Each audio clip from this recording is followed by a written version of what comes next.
देखिए ये हमारे पास 3 कैपेसिटर हैं जो कि 2.25 यूएफ या फिर एमएफडी भी बोलते हैं इसे हम इलेक्ट्रिशियन। और दूसरा कैपेसिटर हमारे पास 2.50 यूएफ या एमएफडी भी कहते हैं इसे हम एमएफडी डाई एमएफडी कैपेसिटर इस प्रकार हम इलेक्ट्रिशियन कहते हैं।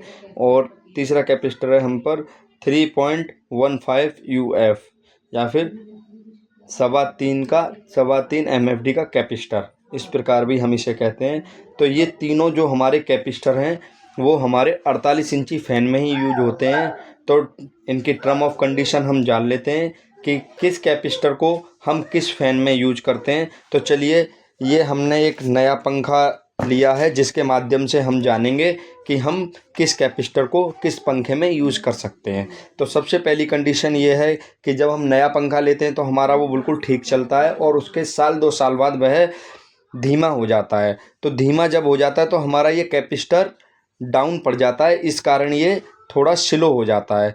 तो हमें कभी भी अगर यदि कैपेसिटर चेंज करना है तो सबसे पहले हमें जो हमारी कंपनी ने कैपेसिटर प्रोवाइड कर रखा है पहले उसकी यूएफ या एमएफडी देख लेनी है।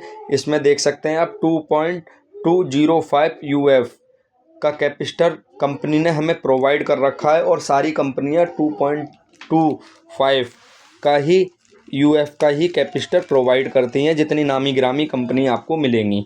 तो यदि हमारा पंखा 2 साल बाद 2.5 साल बाद स्लो हो जाता है तो हमें कभी भी कैपेसिटर चेंज करना है तो उसके लिए हमें पहले नंबर जो हमारा कंपनी ने हमें 2.25 का लगा के दिया है, तो पहले हम कोशिश करेंगे कि हमें 2.25 यूएफ या एमएफडी का कैपेसिटर ही मिल जाए, क्योंकि हमारा यही वीक हुआ है। अदर्स कोई हमारे में प्रॉब्लम नहीं है, ये चल रहा है, किच नहीं कर रहा है, बेरिंग ख़राब नहीं है।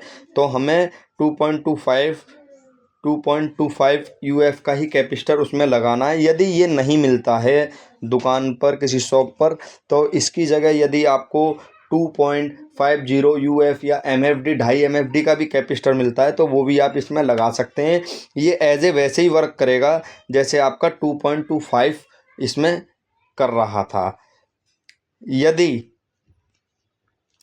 इसकी जगह आप 3.25 का कैपेसिटर यूज करते हैं, यदि इसकी जगह आप 3.25 का कैपेसिटर यूज करते हैं तो होगा क्या, आपका जो ये पंखा है ये धीरे हीट होना चालू करेगा।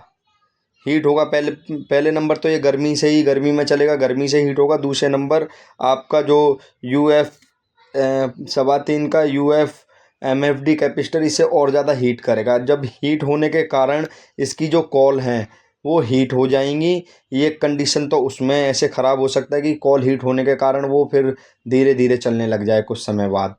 और दूसरी कंडीशन ये पैदा हो सकती है 3.25 के कैपेसिटर से, ये इसे या फिर ये कह सकते हैं 3.15 यूएमएफडी के कैपेसिटर से, जो कि इसकी जो बेरिंग के अंदर जो ग्रीस लगता है इसकी हीट की वजह से वो ग्रीस धीरे धीरे जलेगा और धीरे धीरे वो चिपक जाएगा और धीरे धीरे जो ये फ्री घूम रहा है ये टाइट होने लगेगा, धीरे धीरे ये पूरी तरह जाम हो जाएगा, जिस कारण पंखे की स्टार्टिंग कॉल जाने के 99% चांस रहते हैं। अब बात करते हैं कि 3.25 का कैपेसिटर हम किस पंखे में यूज कर सकते हैं। तो इसकी कुछ टर्म ऑफ कंडीशन है। तो 3.25 का कैपेसिटर हम उस कंडीशन में यूज कर सकते हैं जैसे हमारा पंखा चल रहा है और वो चलते चलते धीमा हो जाता है, जिस समय हम उस कैपेसिटर को निकाल रहे हैं उसके अंदर से यदि वो 3.25 का पहले से लगा हुआ है तो उस कंडीशन में आप दूसरा 3.25 का कैपेसिटर लगा सकते हैं।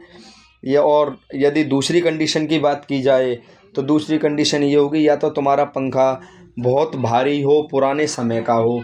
डेकचून मेटल वाले जो पुराने पंखे आते थे उनके अंदर अधिकतर 3.25 ही वर्क करते थे, पुराने पंखे में भी 3.25 का यूज हो जाता है।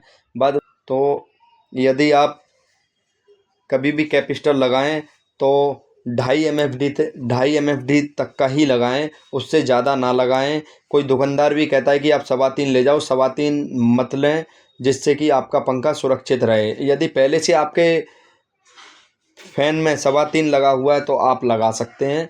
आशा है हमारे द्वारा दी हुई जानकारी आपको पसंद आएगी। अपने भाई को सपोर्ट करें और प्यार दें।